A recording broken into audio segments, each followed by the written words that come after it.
You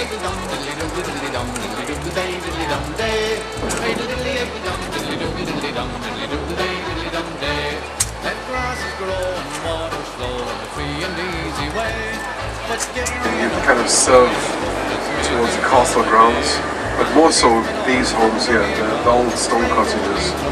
They would have been the older original kind of cottages where the peasantry tended to serve the castle.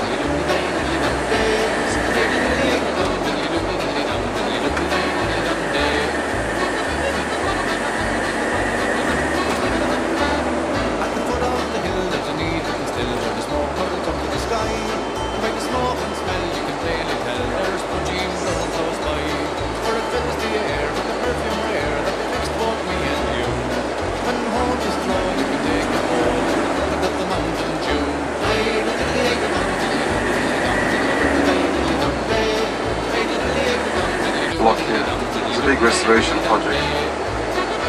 Kind of one of these little manor homes converted the back gardens and built a lot of apartments out of the back. So this is the little village in Malahide. Now, so the village is very functional in terms of the basic essentials you get out here. Now, even behind the big cluster of these little shops here, there's a big shopping mall in between that. Kind of very well camouflaged, very low-lying roof. Literally sunken to kind of like a basement. Basic essentials. You wouldn't do a regular weekly shopping bill out here.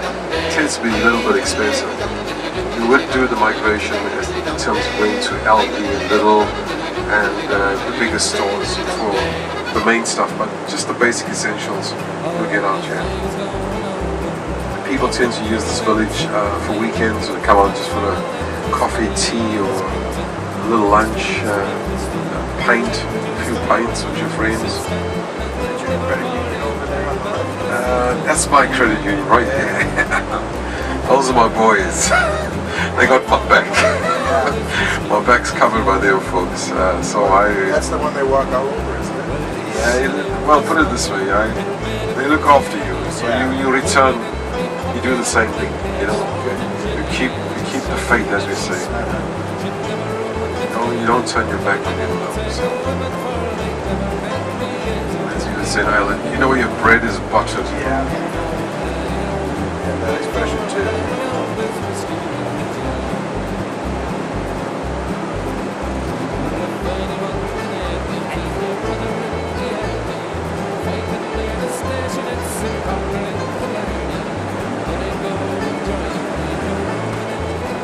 Local church, yeah.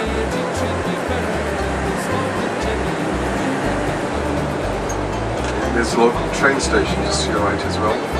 See, it's very nicely laid out. It's very basic.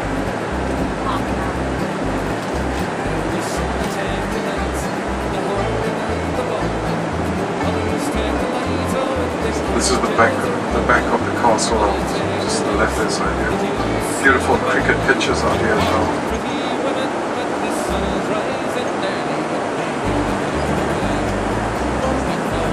One day the guys asked me to bat, and it's probably the biggest mistake they could ever make. I tore them apart, folks.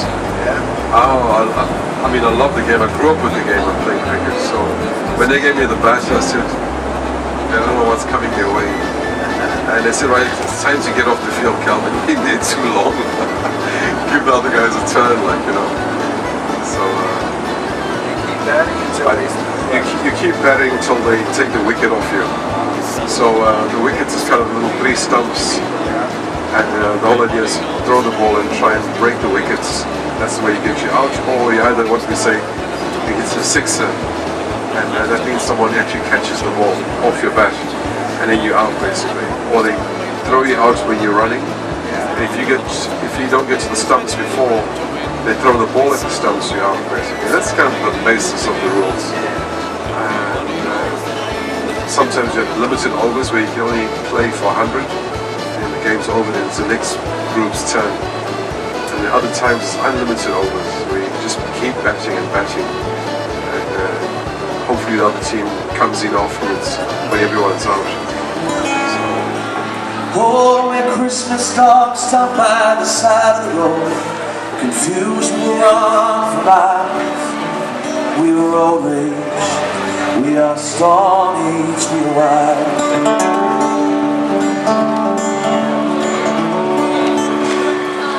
With a busted light bulb in the backstreet neon sign, with a shaking gun in the service station light. Oh, we drink though we're drunk, and we sing though we're sung, but we say that we're fine. We are road rage, missing back pages in our spines.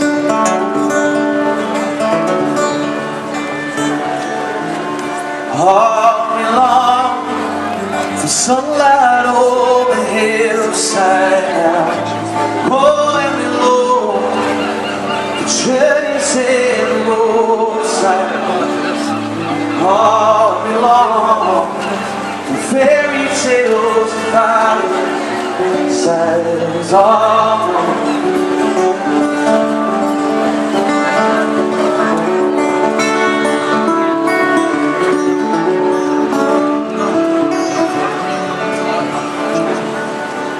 we are coffee houses, too righteous, too riches to believe. Oh, it's the point of romances, scraping the hearts from the house sleeves. With the toothless drunk, with the aging punk, oh, we're at 'em, with the apple wave. We are beggars with shiny pennies on our knees.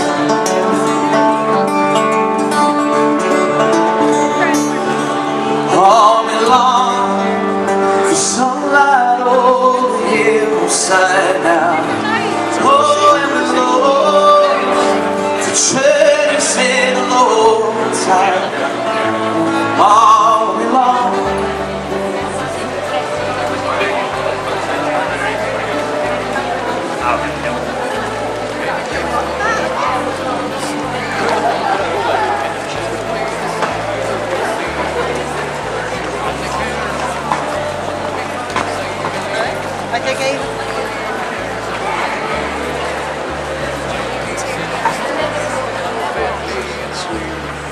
Christchurch Cathedral, but like once we kind of making our way to Christchurch, covering the city as we're doing that.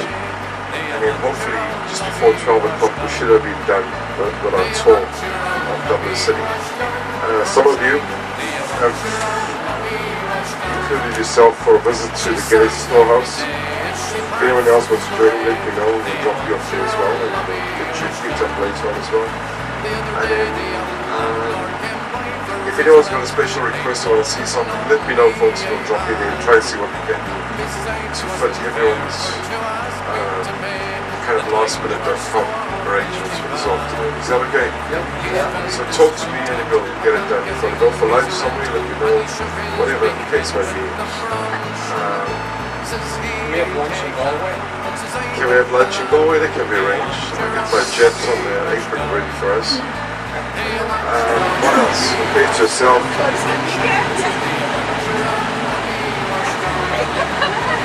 So folks, just to kind of put the tour in perspective, we won't come back up this road to do the city tour because we on it, okay? And the most important thing about O'Connell Street is the spire, which celebrates the millennium. And as I said, that came 3 years later at 120 meters high. It's called Stiletto in the ghetto and doesn't serve any significance at all. Did they weld it into place right there, or did they do it in sections? No, it came in sections. And they fitted it in different sections.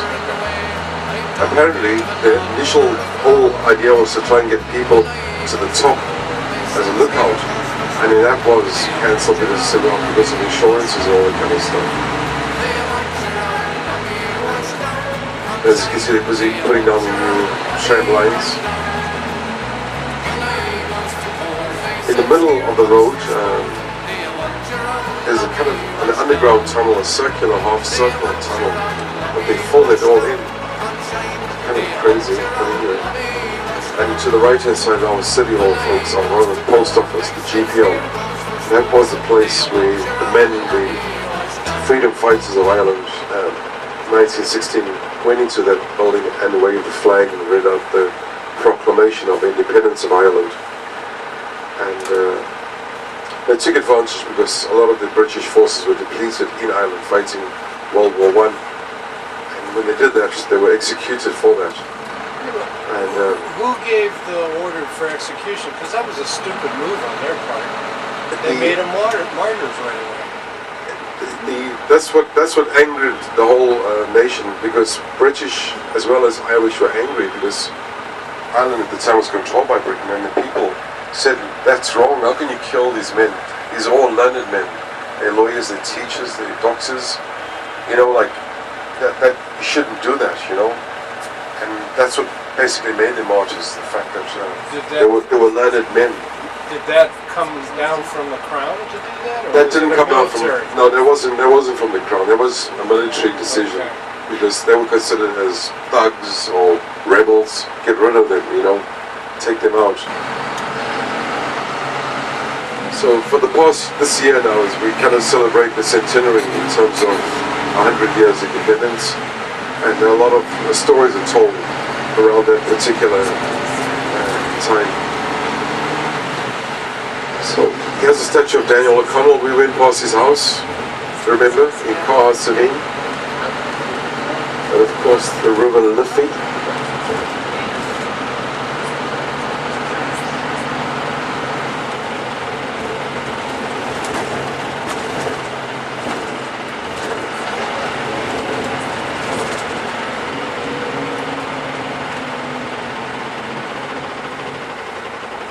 Are the tanning beds used quite often here?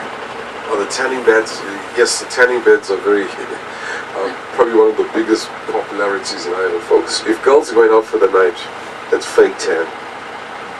If it's parties, it's fake tans. Just everything is tans. So they can't make it to Spain and back in time. So the spray booths do very well for that. Anyway.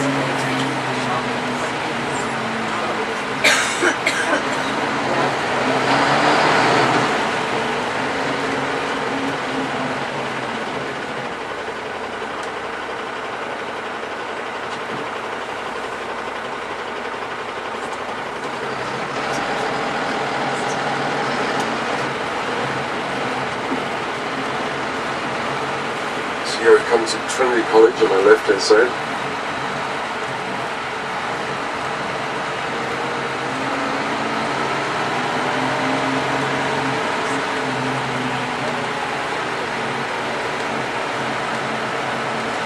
The tram lines are going to be a nightmare for cyclists, folks. If they get their wheels stuck in between those rails, that's the end of them, like, you know.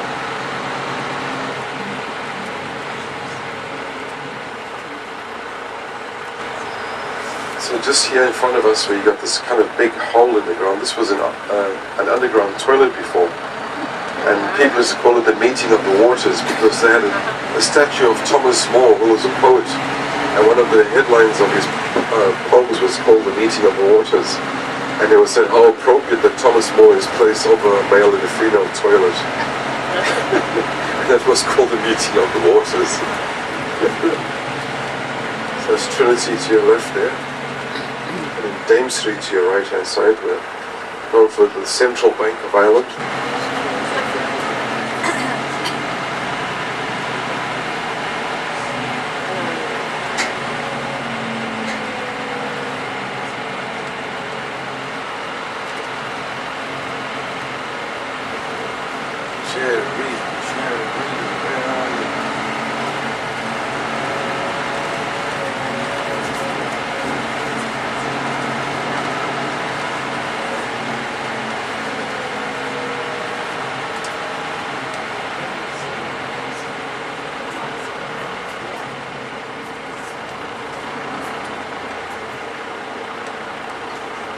So what happens here, folks, I park up here for a while.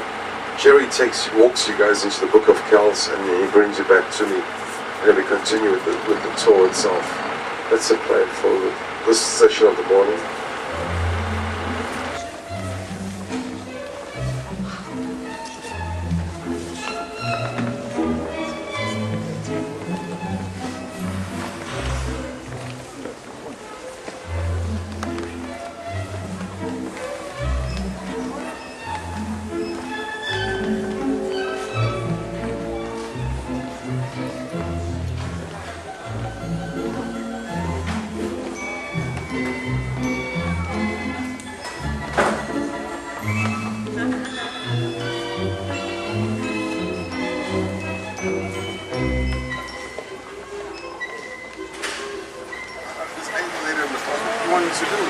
Yeah. He just took off. Do you know it's another one as well? Should you not be protecting the beach against that really gets their back?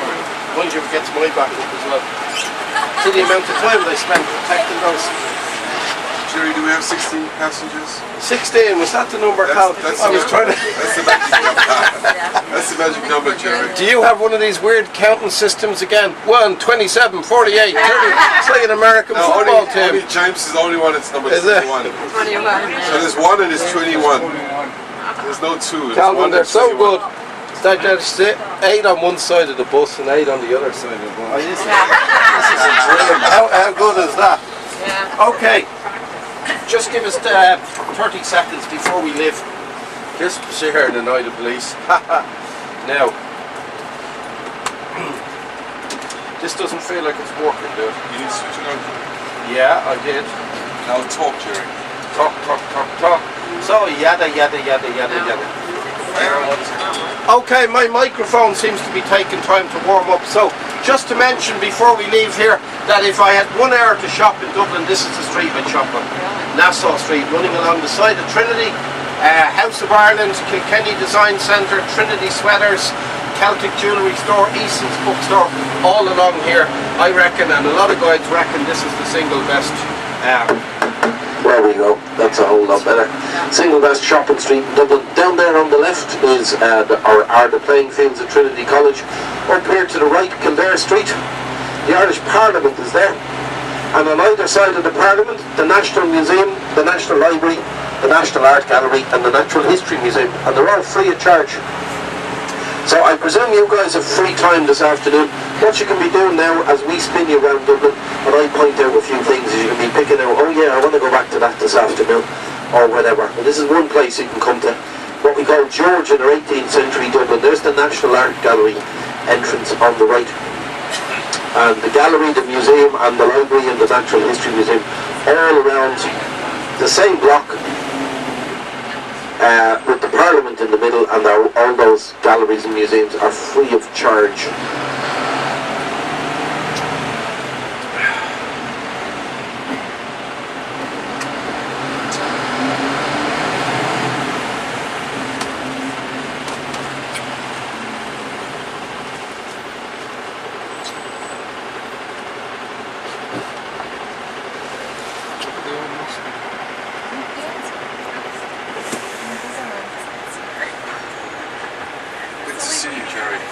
And you doing? How are you doing? You're in a good mood.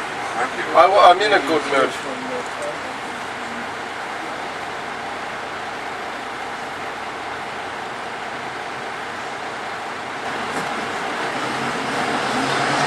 And in then Georgian means by, well, mainly 18th century, followed by the Victorian area. But this house on the left there, home of Oscar Wilde, and you'll see in a moment on the left in the park, just behind the fence, the statue of Oscar Wilde facing the house he grew up in. Now, what's now the Irish Parliament was the 18th century townhouse of a family. You'll see right through Irish history over centuries mentioned the Fitzgeralds, as in John Fitzgerald Kennedy. And that was their house, their townhouse. That's now the Parliament. And they moved here in the mid-18th century, and this became the most fashionable address in Dublin. That's the Natural History Museum there on the right. Great Victorian museum. Every time the Victorians went around the world and saw a fancy exotic animal, they shot it and stuffed it. There's kind of rules against that kind of thing. Now, that's the Irish Prime Minister's office on the right. He holds the title Taoiseach, or Clan Chieftain, head of the family, and the Department of Finance. That building opened in 1911 as the Royal College of Agriculture and Science. Meanwhile, on the left is the Merrion Hotel, one of Dublin's more exclusive hotels. Famously the birthplace of Arthur Wellesley, or better known as the Duke of Wellington, the man who won the Battle of Waterloo in 1815. Also famous because it has its own private art collection. And if you have deep enough pockets to stay in the Merrion Hotel, you may possibly have deep enough pockets to make an offer for one of their paintings. So these were the 18th century houses of the new super rich in Dublin in the 18th century. Today, almost all of these are schools, colleges, offices, restaurants, guest houses. In other words, very few today are family homes. But all of this is a protected architectural area called Georgian Dublin, because 4 kings in a row from 1713 to 1830 called themselves King George, hence the Georgian era, followed by the Victorian era, who reigned for 64 years, but was not amused. No, she was not amused, Queen Victoria. You know that story about Queen Victoria, Calvin? Did I ever tell you that one? They were coming back from Scotland in this horse box with her driver and a horse in the back, a couple of horses in the back.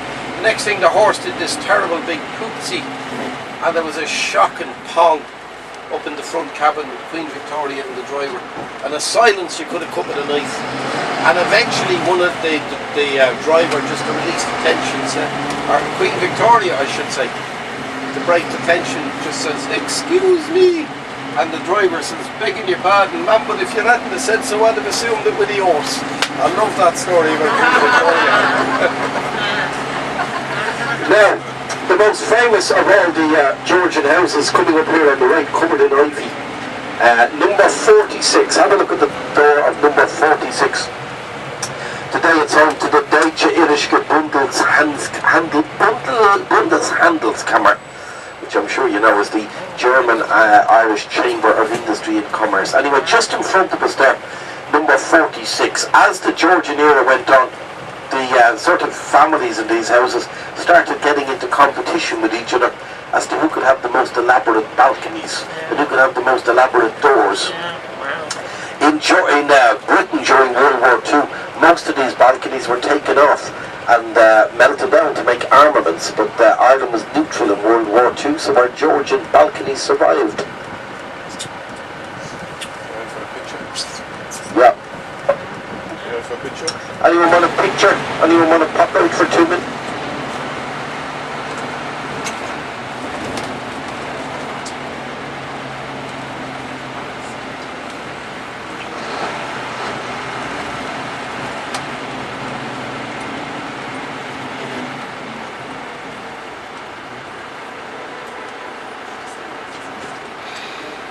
Funny thing about the Georgians, it's all very beautiful and elegant, but I don't really warm to the Georgians, because at the same time as all this elegance was going on and Dublin was becoming a rich port city, there was a huge amount of poverty, and the attitude was very much that we deserve to be rich and you deserve to be poor because you're lazy, and that's the way it was. It's actually the late Victorians who opened the parks up to the public and opened up the galleries and museums as well.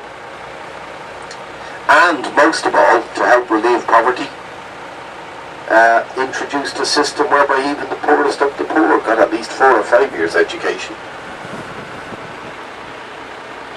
And that's always been the way out of poverty, education.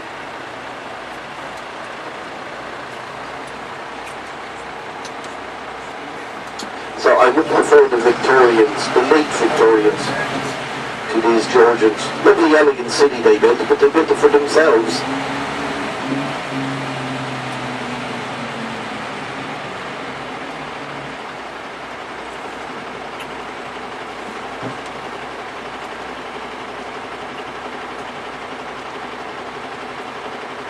Now, famously the doors, different bright colours, often explained because the husbands were drunk and came home late at night, couldn't figure out which house was theirs. I'm not sure that's entirely true actually, because the postal system came in and the houses all had to have a number. I think it actually goes back to when Queen Victoria died in 1901. Half the doors were painted black in mourning by the Unionists who wanted to stay in the UK. The other half were painted different colours by the Nationalists who wanted independence. I actually think that one makes more sense, but anyway.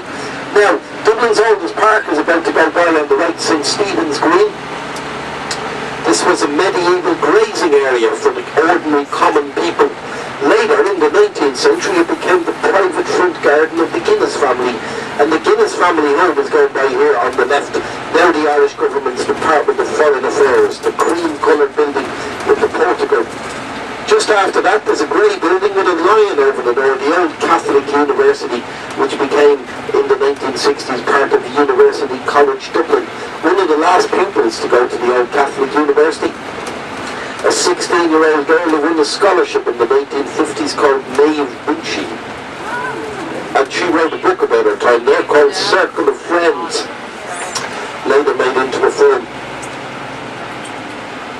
Over on the right-hand side, you can see the head gardener's house, something out of a Hansel and Gretel fairy tale. And there's the tram lines, and if you follow those tram lines, you're down on Grafton Street, and that's the main shopping street in Dublin. Well, it's the main shopping street, but I don't think it's the most interesting street. I think Nassau Street beside Trinity, or the Creative Quarter, west of Grafton Street, immediately west. I think that's a much more interesting shopping area. Now, we're leaving the city centre, and we're driving around the south side of the city centre in towards old Dublin. Like a lot of cities, Dublin has an old city and a new city.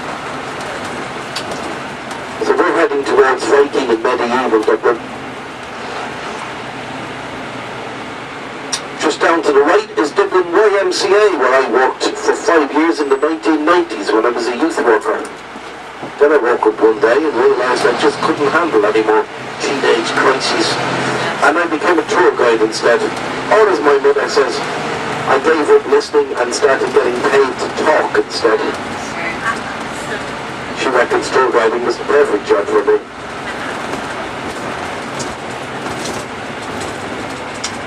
Ahead of us is the spire of St Patrick's Cathedral, the biggest medieval cathedral in the country, famously associated with Jonathan Swift, the man who was the dean here for 30 years until he died in 1745. Jonathan Swift's sermon in the cathedral on a Sunday morning generally came in at between 2.5 and 4 hours long.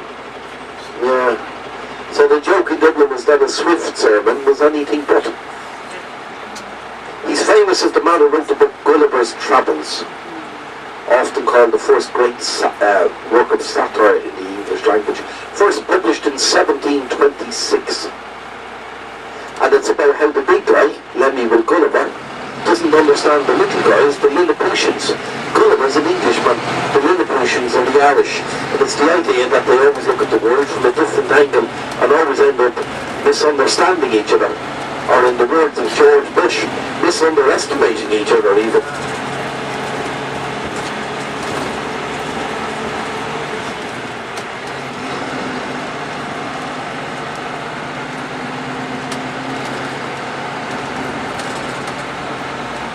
Anyone with a camera, if you look to the left now, you'll see the lovely park and the Guinness. The Guinnesses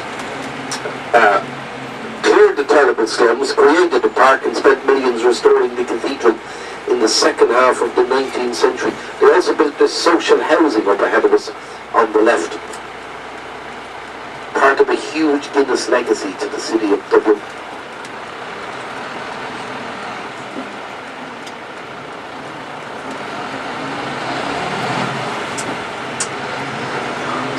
That social housing on the left opened in the early 20th century. Over on the right, more social housing built in the 1990s, featuring medallions depicting scenes from the book Gulliver's Travels.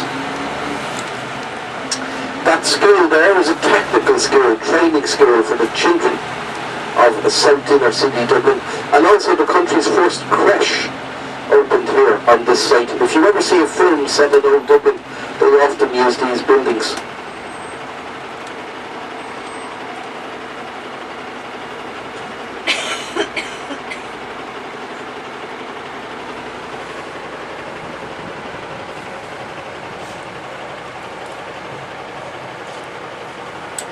In fact, a lady called Brenda Fricker lives in one of those.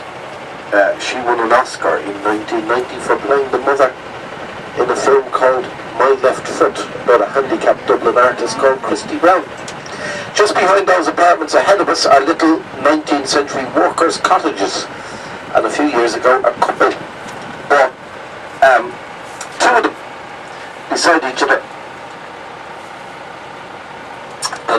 is called Sinead Cusack, and the husband is the English actor Jeremy Irons,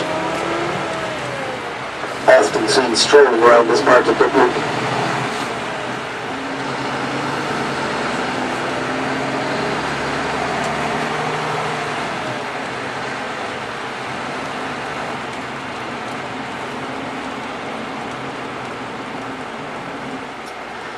Here on the right hand side you will see the sign for the oldest primary school in Ireland, still working away, St Patrick's Cathedral Choir School, founded in 1332. And there's the entrance there. On the left, the statue of Benjamin Lee Guinness, the man who paid for the restoration. See the statue, the roll of paper in his hand, and the rather sad expression on his face. The joke in Dublin is that that is the final bill from the renovators. Now, Mr. Guinness, we said 3 million, it's turned out to be 22 million. What are you going to do? Hey, that's the way it goes in the building trade.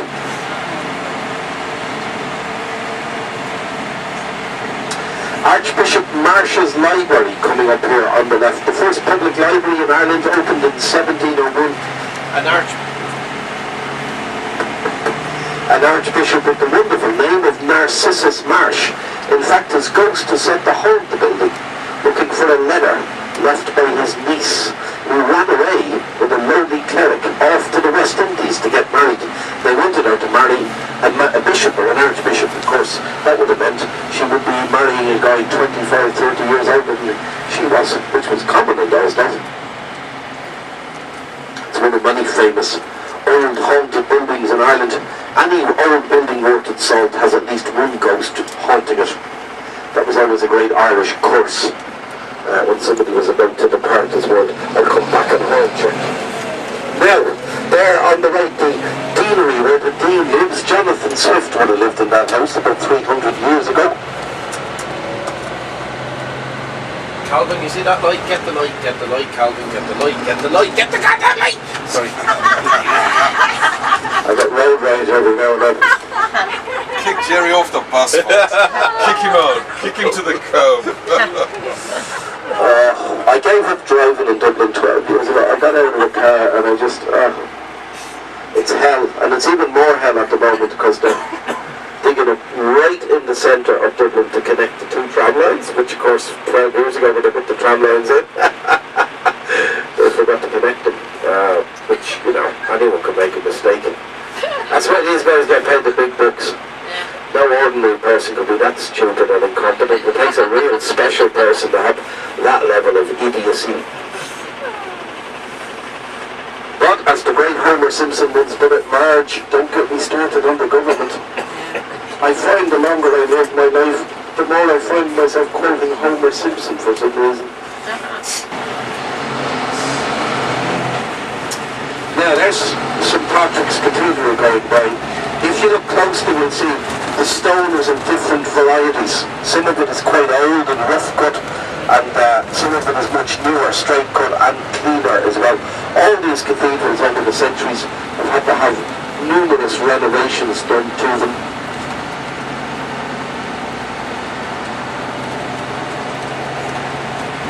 Do you want to do Christchurch now or later? Now we're doing now because so now for me she's asked me very particularly am I coming, yes and yes. Ah, okay. Now, Dublin is rather unusual because it's got two medieval cathedrals and they're 5 minutes walk apart. The first one was Christchurch, built on a hill to dominate the city. In fact, Dublin still has the rule, which went in most cities, that you can't build above the spire of this cathedral. So Dublin has an old-fashioned low skyline. Now I'm going to take you in here, give you a little talk, and then you can walk your way around the cathedral. Again, like the Book of Kells, I don't like rushing people, but in general, after I finish talking to you, most people will spend about 20-25 minutes around about that time having a look around the cathedral. Now, just to let you know, folks, I work for 3 different companies as a tour guide, and one of them is a walking tour company. And in 2007, we sent in a list to the City Council of dangerous pedestrian crossings. The number 1 most dangerous pedestrian crossing, you'll be delighted to know, is the one just behind you into Christchurch Cathedral. This is classic. There's no green man, okay? At no stage is it safe to walk across the road here. The traffic comes straight on, or from the left, or from the right. So it's traffic, traffic, traffic, then traffic, traffic, traffic, then traffic, traffic, traffic, traffic, Hello, any chance for green man? No, there's no green man here. Okay, so two things. I'll walk you across, but you may actually be coming back individually, so just be aware of that. It's ridiculous. Having said that, we did submit the list to the City Council, 12 dangerous traffic junctions in Dublin. That one was number 1. That was in 2009. It's still under discussion. So, you don't rush these people. Politics is great. Imagine if you ran a company like that. Dear Mr. O'Reilly, these are 3 or 4 serious flaws I identified in your company. Great, thanks for that. Yeah, 9 years later, you're still discussing it. Yeah, sure, good luck with that. Anyway, so just follow me, be careful, and we'll cross together, and when we get in, I'll give you a little introduction, and you can make your way around the cathedral. Okay. Friday night with a few mates knocking back a couple of beers, I wouldn't be talking like this. So yeah, I just thought just slow it down and speak nice and clearly.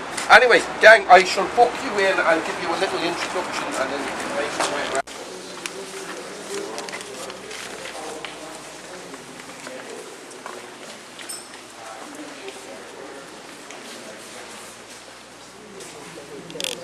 Grab a few seats, I'll stand here.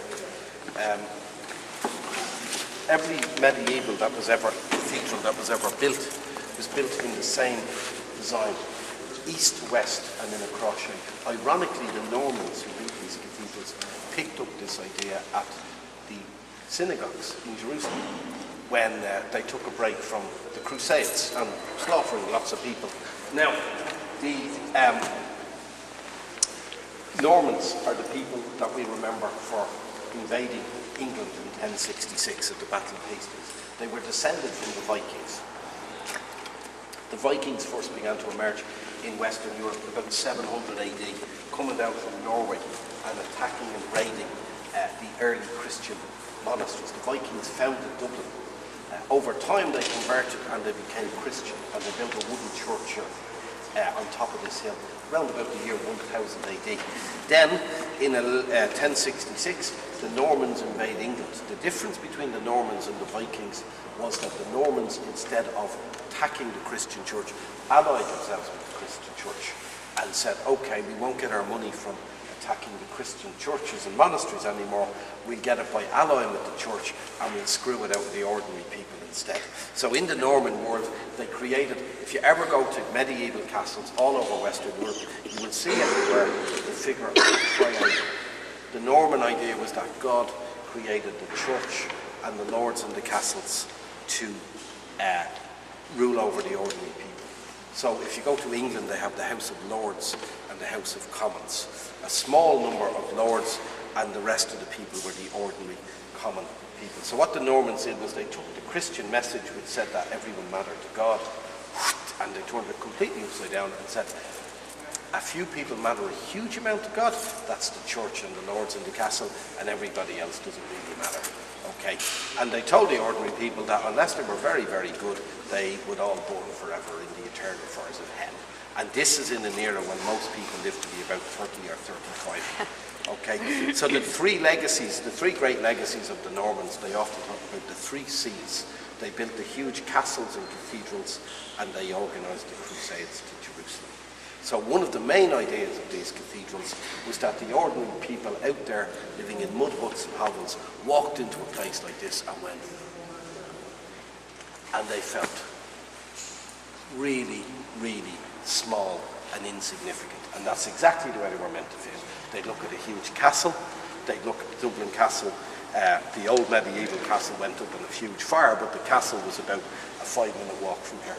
So you had these 2 massive buildings dominating the medieval world, the castle and the cathedral, reminding the ordinary people who lived, the church and the Lord and the castle. Your job is to do what they told you to do. To avoid burning forever in hell, there was a couple of ways of doing that.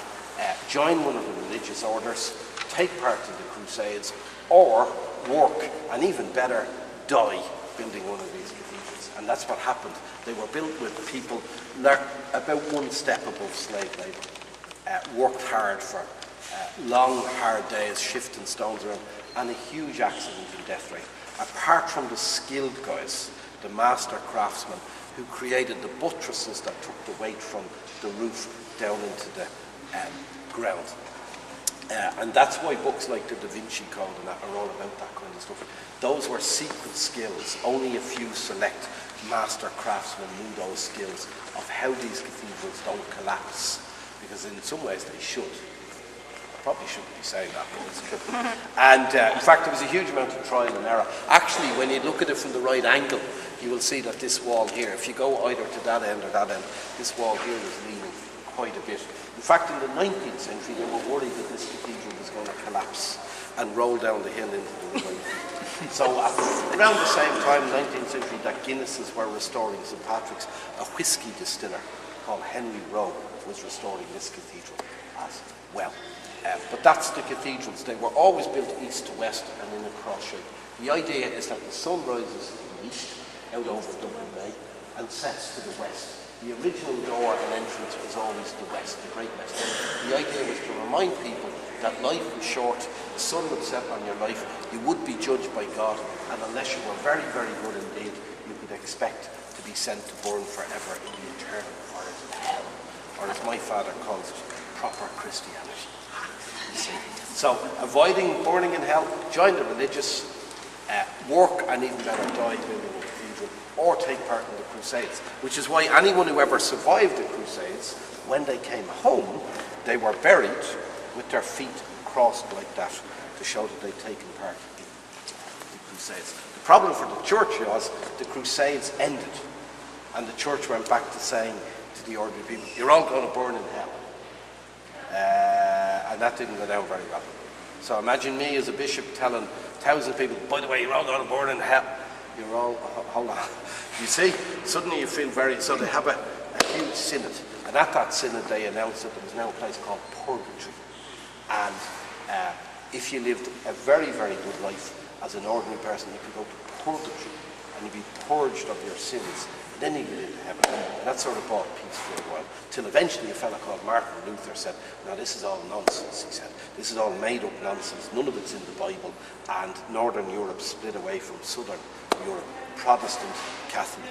Except in this part of the world, the split was caused by Henry VIII. Not over any big philosophical reasons, but because he wanted a divorce. And he wanted a son. He didn't think a girl could succeed him as monarch. In fact, he would be proved completely wrong in that, because of course his daughter, who he treated shamefully, Elizabeth, grew up to be one of England's great monarchs, fought off the Spanish Army. But anyway, so that split in this part, the far west of Europe, meant you went with the king, which was heresy, and you'd burn forever in hell, or you stayed with the Pope, which was treason, and you could be executed by being hanged, drawn, and quartered.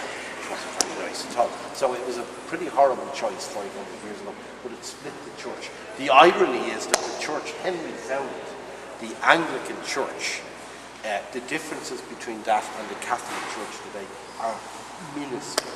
In fact, the Anglican, or in America, the Episcopalian Church, is spelled with a small c. But these two medieval cathedrals, here and St. Patrick, both belong to the Anglican Church. And now the Anglican population of Ireland is less than 10%, which is why they can't really afford these two cathedrals. And they charge people in. The Catholic Cathedral in Dublin is a much newer and smaller building off O'Connell Street in Dublin, because the Catholic religion, thanks to Henry and his successors, was effectively banned in Ireland until 1829. So this is an Anglican cathedral. Now, just a couple of things to look out for. This is the grave, or the death memorial to a Norman warlord called Richard Fitzgilbert de Clare, better known as Strongbow. And he was one of the leaders of the Norman invasion into Ireland. There's a lot of stories about Strongbow, but one of the most famous is one of the sons ran away after a battle, and that was cowardice, and he couldn't do that in the Norman times, so he got his own son and tied him to an altar and chopped him in half with a sword.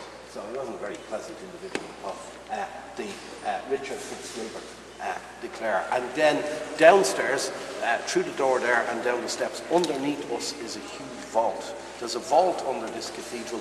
There isn't one on St. Patrick's, because it's built over a river, so they couldn't build a vault. and it's quite interesting downstairs as well. It's well worth a look. But all the way over in that corner, except downstairs, just in case anyone needs it, there's a little bathroom there. You should all have a leaflet, okay? So you're free to walk around and have a look. And as I say, generally, I don't like setting times on people because I have a saying that when God made time, he made plenty of it. Generally, groups of about 20, 25 minutes. Don't forget, if you're coming out on your own, I'll be sitting outside in a few minutes. I'll try and get the group all across together. But just if you are crossing on your own, just be careful, because that's our candidate for the single worst pedestrian junction in the whole city. But you take your time, walk around, take some photos, and we'll hop back in the bus in around about 25 minutes, half an hour or so. Okay? Seems like it. Good morning, welcome visitors to Christchurch Cathedral, ladies and gentlemen. Yes, this is across. This is all. Beginning at 11 a.m. we are led to the Cathedral, the crypt of the King's Treasury, and Dublin. Tickets are priced at €4, including complimentary night holders are available on welcome desk, where you can that's night to the Cathedral, and Dublin, beginning 11 a.m. Thank you.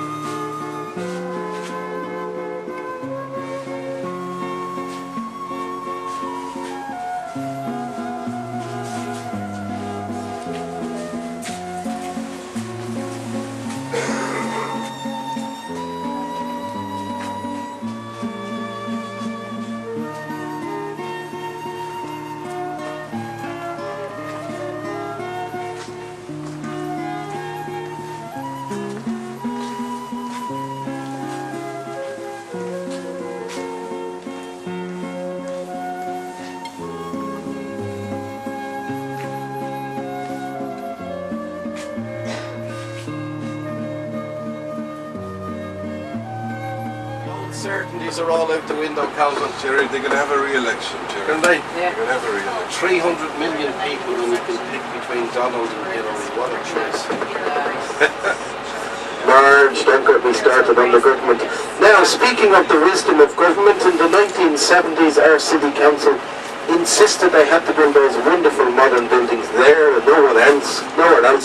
Discovered they were right on top of Viking Dublin. In fact, that's the outline of a Viking house there. On the right, 50,000 Viking items were excavated from this hill and brought to our National Museum.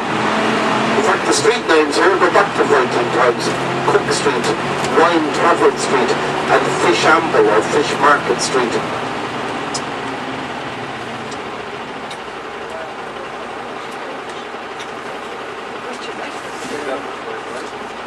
See if they can, like, you can get a shirt, get a jacket. Yeah. They need like flashing orange or something. Yeah, and they give you the right to crash through the traffic lights for up to 5 seconds after they change colour. Cyclists, don't get me started on cyclists, folks. Anyway, here's the great engineering project of Dublin. From 1660 to 1820, the river Liffey was walled in, and the north side over there on the right began to develop. So that's the much younger side of the city. That's another one of the great elegant 18th century buildings of Dublin on the right, the forecourts, the headquarters of Ireland's legal system. Dublin's riverfront is modelled on Paris, the river walled in, and an open line of streets called quays, so boats could load and unload. So even if you were very rich, you were not allowed to build your house and garden right up on top of the river. Now this is the oldest part of Dublin, and the oldest pub in Dublin is about to go by on the left, the famous Brazen Head pub, founded by returning crusaders in 1198, over there on the left.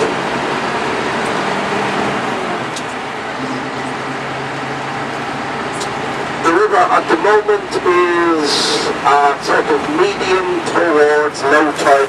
The gap between high and low tide in the middle of Dublin is around 5.5 metres or 17 feet. And if you want to come back on the first Saturday of September, you can have a go at the annual city centre Liffey Swim. Believe it or not, despite appearances, it's a relatively clean river and you can catch salmon in there.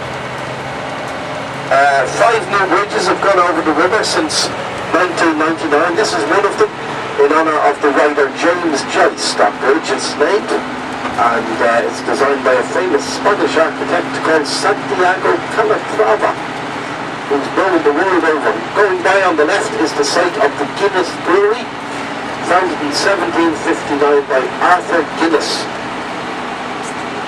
2 years later he married a lady called Olivia, and together they would have 21 children, of whom only 10 would survive till adulthood. Arthur was 35 when he founded the brewery, 37 when he got married to his wife Olivia. She was 19 years of age when they got married. That was typical in those days. Women of 17, 18, 19 married off to guys 15, 20 years older than they were. 100 years ago, about 3,500 people checked into Guinness for work every day. Today it's about 550. Behind the wall on the left is where the coopers work, the barrel makers, which is what my grandfather and great-grandfather used to do. Over here on the left you have one of Dublin's 2 railway terminals, Euston Station, and if you look to the right you get a view along the river towards the centre of Dublin. Euston train station was called King's Bridge originally, opened in 1844, the year before the famine struck. The combination of the 1840s famine and the building of the railways led to a huge increase in emigration out of Ireland. Ireland's population declined from the 1840s famine and only stopped declining in the 1990s, since when it's been going up again. In fact, there's now 1 million more people living in this country than there were 20 years ago. Proportionately, apart from the UK next door, Ireland now has the fastest growing population in Western Europe, and one of the youngest. If you look around Dublin, you'll notice that half the population of this city is under 35 years of age. Now, the man who rode in the River Liffey was a guy called James Butler. He's often called the father of modern Dublin. He came here to be the Viceroy or Governor-General of Ireland in 1662, and he created this lovely park called the Phoenix Park we're just going into now.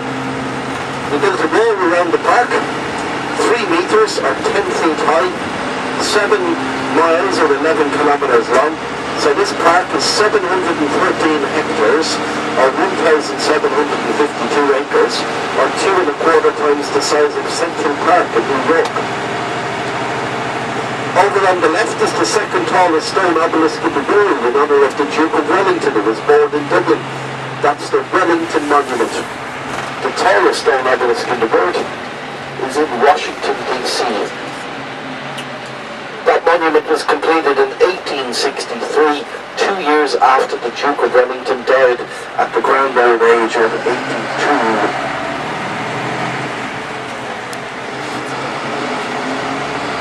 Phoenix Park today is home to Dublin Zoo, the Irish Police Headquarters, the Ordnance Survey, people who make maps, Dublin Civic Defence are located just outside the park. And also up here are some of the smaller sports clubs in Ireland, smaller sports like athletics, hockey, cricket, and there's a polo club in the Phoenix Park as well. The cricket club over on the left is called the Phoenix Cricket Club, or sorry, the Civil Service Cricket Club. And if you come up here tomorrow, you'll be able to watch me play the game of cricket over there, because that's what I do in my spare time. I've been the secretary of that club since 1999. I'm now like the Kim dynasty in North Korea. You can vote for me, or you can leave a special protest vote, and leave your name, address, and contact phone number, and the club's secret police will be in touch with you. This is the Phoenix Cricket Club. On the left are deadly rivals, and beyond that is the magazine fort, where in the 17th and 18th century the British Army kept their ammunition.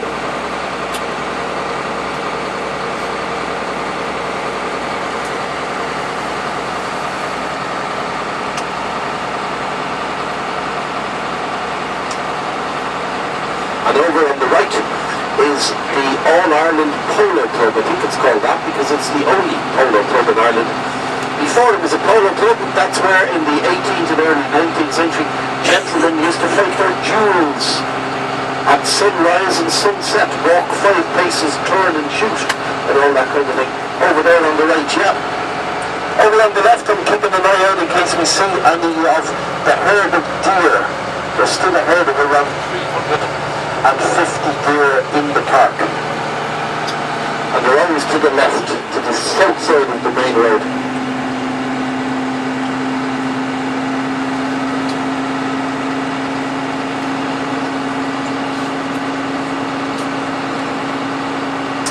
Now, if you look over to the right, you'll see what used to be the Viceroy, the Governor-General of Ireland's house.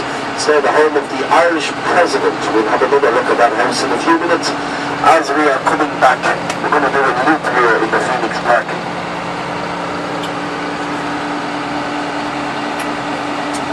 Halfway along the 4 mile or 6 kilometre main road is the Phoenix Monument. And then off to the left and right, were the houses of the Chief Secretary and the Under Secretary, the number 2 and 3 in British Rule of Ireland.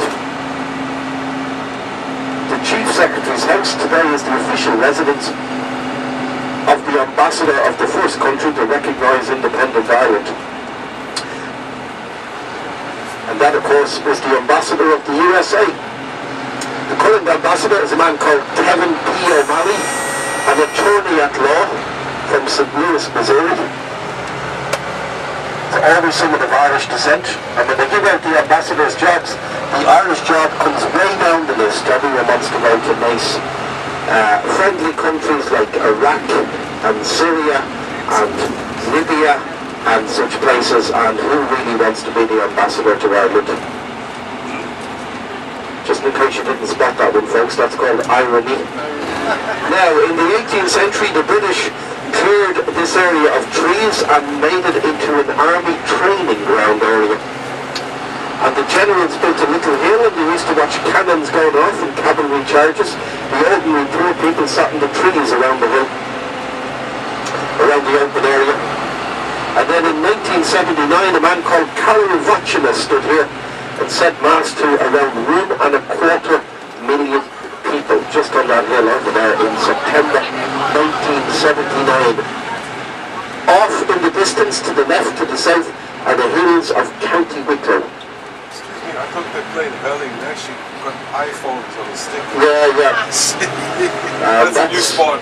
That's a Chinese group, and they all have to be back on the bus in 2 minutes and 43 seconds. Are we doing a stop here, Cal? Yeah? Do we want to hop out at the Phoenix Park, folks? Walk around, stretch your legs and take a photograph, yeah? Why not? We're on holiday, folks. And I'm not in a hurry. Okay, so we're just going to return to the main road of the Phoenix Park and start heading back towards the centre of Dublin. Along the way, we'll have a little stop to have a closer look at the Irish President's house.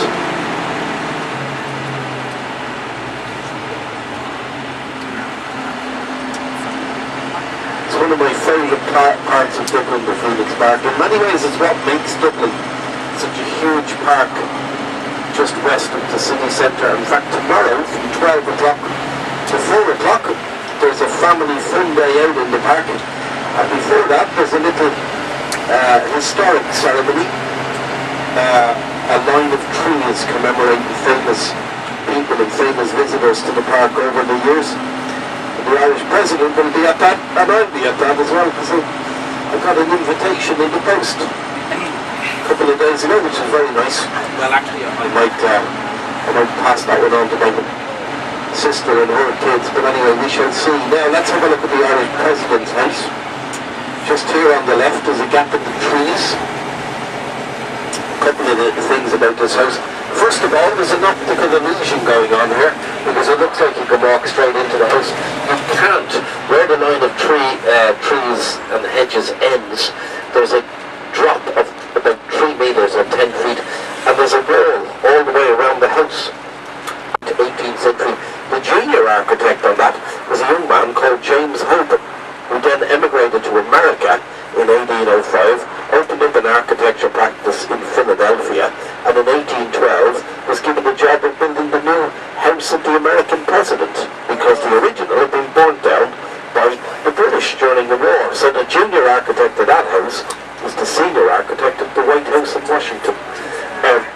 Hence the resemblance between the two houses. The fact that the flag is flying shows the president is in the house.